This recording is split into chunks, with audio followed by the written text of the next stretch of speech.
This is the brief on the Mencian perspective on divine absence, resentment, and faith. So today we're going to dive into the 4th century BC Confucian philosopher Mencius. We'll explore how he grappled with the apparent non-intervention of Tian, that's his term for the cosmic order or heaven.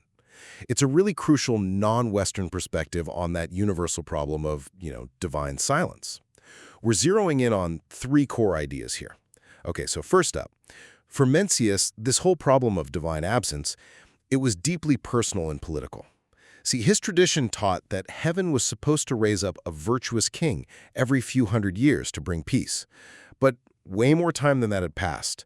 And to make it worse, Mencius felt that heaven was personally holding him back from political success, even though he was a super virtuous guy. Second, this huge expectation, it came from his view of Tian as a moral agent. Think of it as a cosmic being with knowledge and what he called Ren, which is this deep sense of benevolence or care.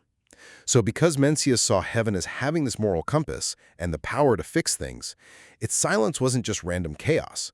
No, it was a devastating moral failure, a huge existential crisis. And finally, this crisis leads to a massive philosophical dilemma. Do you choose resentment or faith? When Mencius despaired after a political failure, his reaction is seen in 2 ways. Was it Yang, a totally justified resentment toward heaven for not doing its job?